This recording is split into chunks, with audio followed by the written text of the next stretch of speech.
zangiritse ni ingwa zitandatu ingoki ine n'izindi z'ubushwi nazo zabagiye ibyo mu nzu byose ndabibona buriya ndarara hanze. Imvura ibintu byose yabijyanye, umugazi wabijyanye, nta kintu narokoye nari nagiye kubagara.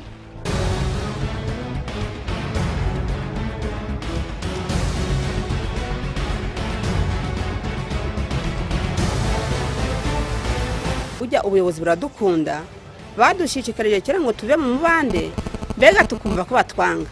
Mvuga ko umuntu wese utuye mu mubande akwiriye kuvamo akajya mu mpinga.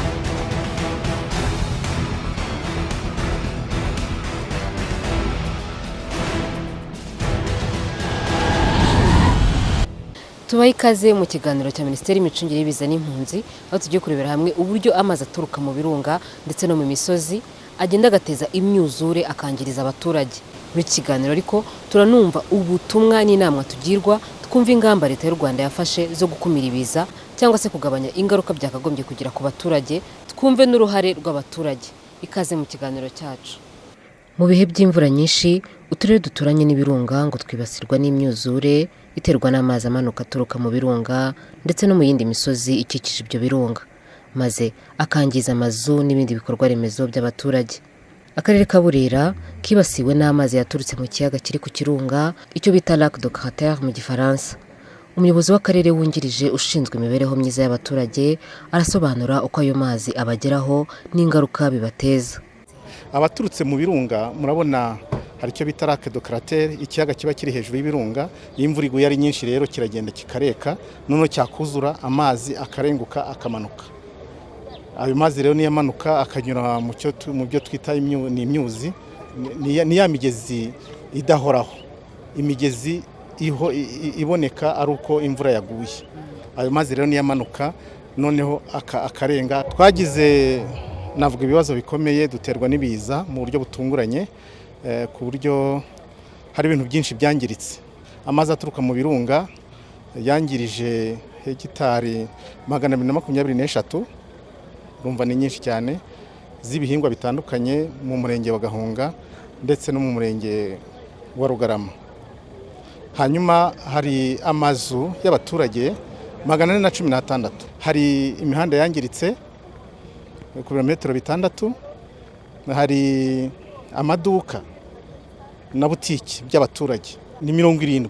Abaturage bo mu murenge wa Gahunga n'uwa Rugarama bo bagizweho cyane n'ingaruka z'imvura yaguye tariki 20 z'ukwa gatanu, baravuga uko byabagendekeye. Ahantu umuhanda wari nyabagendwa nkuko bisanzwe, imvura ikigwa nimugoroba niho umuzi gwahise guza guhita guca hano ahangaho uri muri kureba. Byaje ari nk'amahindure, biraza bita bifunga hano ikiraro, bita bisatura ikiraro birazamuka. Byaje bituruka ruguru mu ishyamba biri guhindura uko na rurufuro rukuzamuka. Noneho bikigera hano ku kiraro kubera amazi n'amabuye menshi n'ibiti byaturukanaga mu ishyamba, bihita bifunga ikiraro, amazi ahita aca mu muhanda kabiri, birakomeza biramanuka. Byazaga biri kwibirindura ari amazi gari kubikaraga bya hatari, kugeza igihe bigere hano ku kiraro bihita bigifunga. Twagiye kumva twumva ibintu biratogose mu kirunga kira cyamuhabura. Hari bwari bukeye, ubwo abantu bose bari bakiryamye, bamwe abandi bahagurutse. Mu kujya kubona tubona amazi araje atagira ukwangana nkuko muri kubyirebera. Ubwo yaraje, murabona hano iwacu ni mu rugo, asenyiza aya mazu yose, imirima y'isandara, ibikoresho byo mu nzu nta nakantu nakamwe dufite. Uyu musaza wahangaha nitwe twamuteruye tugenda tumuhetse, tumwambutsa amazi yamuteye, kugeza ubwo twese twifashishije guhunga gusa. Mbese amazi yaje tutabiteganyaga, tubizi imvura ari isanzwe igwa, ariko amazi agatemba ari makeya. Mu masaha 10:50 hagati, ubwo nahise ndeba ku isaha, nagiye kumva numva amazi yageze ku muryango w'imbere, akubita urugi. Agikubita urugi ariko yari akiri makeya. Uko yongera, kubera ko twe duturiye mu birunga, ubundi y'amazi aje uhita umenya uko yinjiye mu nzu nabyukije abana turasohoka, tukigera hanze akubita n'urundi rw'inyuma, ubwo hazamo guhungira ku tuntu tw'udusozi kubera ko bwari butangiye guca bigeze mu masaha 11 nibura n'iminota nk'icumi. Ubwo hagati aho ibyangiritse mu nzu byo byari mu nzu byose byo byahise bigenda. Ico twakoze ca mbere ni ukwirukanka, ntabwo waba uri gukora ubufasha bwo kugira ngo uhunze ubuzima bwawe n'ubw'abana uje gushaka n'ibiri mu nzu, kuko ushobora gusubira inyuma ugasanga amazi ageze ate aragutwaye. Nko mu bufasha twatanze nkatwe turi munsi y'ibirunga, twaburiraga bo hepfo tubabwira ko amazi aje, ko baba basohotse mu mazu nibura bakarokora ubuzima, ntibategereze ko abageraho. Twagiye kubona tubona amazi adusesekayeho, imiguzura mu nzu, ibintu biragenda ku buryo amazi yari afite ingufu yuzuraga inzu, akabatura ibiti, ibyo mu nzu byose ibikoresho n'imyenda byose bikagenda. Twarahunze tukaja turara ahantu baducumbikira, tuja tubona ibiti niba ari byavuye ku mazu tubona biri kumanuka pe, nta muntu uri kwambuka, nta n'umwe. Tubona amazu rwose tubona gararengeye, ibiza biraza biratuzungereza, bigeze ku myaka aho rero bibakarusha. Aya mazi araheruka kuza 2004, ariko nubwo gaje ntago gaje gameze gutya, agago gatubereye urujijo. Nari mfite ibirayi murima hano byagiye muri kubibona namwe, ubu bigezemo urabona ko nta kintu nakuyemo. Ngira ngo uri kureba naho abakozi bari kunkuruma ko nta kintu nakuyemo. None icyo ndi gusaba ni kugira ngo maduhe ubufasha. Ubundi nasaruragamo toni n'igice, byari bibyeze nari ndabikura mu gitondo, tuba twarabikuye ejo umuzi gunyuramo tugira ngo gamande w'umukega arongera garagara bitwara. Minisitiri w'imicungire y'ibiza n'impunzi yavuze ku bufasha bwahawe abahuye n'ibiza mu karere ka Burera, ariko anavuga icyo abaturage baba basabwa gukora. Ubufasha nyine tubagenera n'ubufasha bw'ibanze bwo kugira ngo n'ucumbitse abone aho arambika umusaya, abone isahani yo kuriraho cyangwa icyo yoronsa.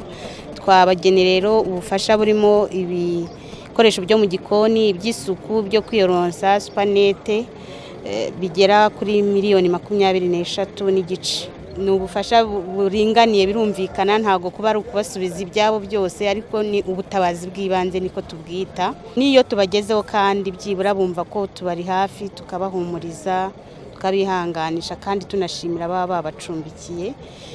Ikindi nuko badakwiye kumva ko bahanze amaso igihugu gusa, nabo bakwiye gukomeza bakiyubaka, cyane cyane iyo tugize amahirwe ibiza nk'ibi ntibitana ubuzima bw'abaturage. Baba bakwiye kumva ko ari amahirwe bagize kuba bakihagaze, bakiri bazima bahumeka, noneho bakarushaho gukora cyane, bakacimirwanya suri hariya hakunda kwibasirwa n'iyo mivu iva mu birunga. Ikindi nuko bakwiye nyine kwihutira gusibura kugira ngo n'imyaka byibura itaragiye ibashe kuba yarokoka niyeri izagira ikibamarira.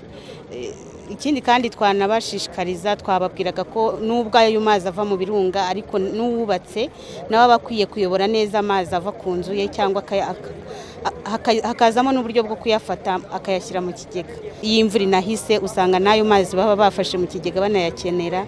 Abaturage bagezweho n'ingaruka z'ibiza bahawe ubufasha bw'ibanze, bavuga ko bashimira uburyo leta y'u Rwanda ibitaho no mu bihe by'akaga. Bampaye agakeka ubwo ndabangatije abana n'ikiringiti cyo cabonetse. Mu bufasha mbese muri rusange baduhaye byanshimishije, ntabwo nabiteganyaga, ntabwo nari nzi ko ndibuze kubibona, uretse ko najaga ku baturanyi bakagenda bandwana buhoro buhoro. Bwanshimishije kandi nkaba nshimira Midimari na Croix Rouge na leta y'ubumwe ko baturi inyuma. Byampaye icyizere kurusha icyo nari mfite. Ni ukuri rwose baradukoreye, nta nubwo twe twabona n'icyo kubivuga, kubera ko habaga igihe nk'ubu ufite n'udufaranga turi mu mwenda nangwa mu kiti ukagenda, ariko baduhaye udusabune, utuvuta ngo twisige, amasafuriya yo gutekamo, mbese ni ibintu byinshi. Ni ukuri Imana twashima. Ndafura nteke ngire, nuri kubona baduhaye n'ibyo kuryamamo, ibiringiti byo kwiyorosa, mbese turashuha nta kibazo. Ngo bitewe n'imihindagurikire y'ikirere, imvura igwa ari nyinshi cyane, ikaba ikomeje guteza ibiza ku kigero kirenze igisanzwe. Guverinoma y'u Rwanda ikaba ikomeje gufata ingamba zo gukumira no kugabanya ingaruka z'ibiza, nk'uko Minisitiri w'imicungire y'ibiza n'impunzi abigarukaho. Mwumvise ko Guverinoma y'u Rwanda yarateranye kugira ngo yige ku kibazo cy'ibiza. Mu by'ukuri byagaragaye ko kirenze, cyageze ku rwego rwo hejuru. Hari ingamba rero zafashwe, harimo kongera gushimangira ndetse no kongera imbaraga mu gutuza abaturage mu midugudu. bakaba rero abaturage bashishikarizwa kwitabira iyo gahunda kugira ngo borohereze ubuyobozi babyumve bimuke ahantu hashyira ubuzima bwabo mu kaga bajye gutura ahagenewe gutura neza. Hariho gahunda yo kuzagenda bareba amasite yatuzwaho abaturage neza, hakabaho kubaka. Birumvikana batishoboye leta izabafasha, ariko abishoboye bagomba gushyiramo uruhare rwabo kugira ngo tubashe gukumira ubutaha ibiza nk'ibi ntibizongere kutugiraho ingaruka. Kuva imvura nyinshi yatangira kugwa muri uku kwezi kwa kane mwaka 2018, Midimari imaze gutanga ubufasha bw'ibanze bufite agaciro gasaga miliyoni 300. Bukaba ubufasha bwatanzwe na Midimari ku bufatanye na Croix Rouge y'u Rwanda. Ababuze imiryango yabo bahawe ubufasha bwo kubafata mu mugongo bungana na miliyoni 5,450. Naho ababuze imyaka yabo bakazahabwa ibiribwa by'amezi 3. Nyuma hakazabaho no gufasha abaturage ku buryo burambye, abashobora gusana amazu yabo bakazahabwa amabati, abandi cyane cyane abatuye mu manegeka bakazimurirwa mu midugudu. Turabashimiye mwabanye natwe mu kiganiro cya Minisiteri y'Imicungire y'Ibiza n'Impunzi. Mwiboneye ko mu bihe by'imvura ibiza byibasira abaturarwanda biba bitandukanye, ariko mwumviye inama tugirwa zatuma dukumira ibiza aho dutuye, ndetse n'uruhare tugomba kugira mu ishyirwa mu bikorwa ry'ingamba za leta zo gukumira ibiza cyangwa se kugabanya ingaruka byakagombye kugira, cyane cyane abatuye mu manegeka bumva ko bagomba kuhimuka. Ku bindi bisobanuro mwahamagara nimero itishyurwa ya Midimari 170. No mu kiganiro cy'ubutaha tubifurije ibihe byiza.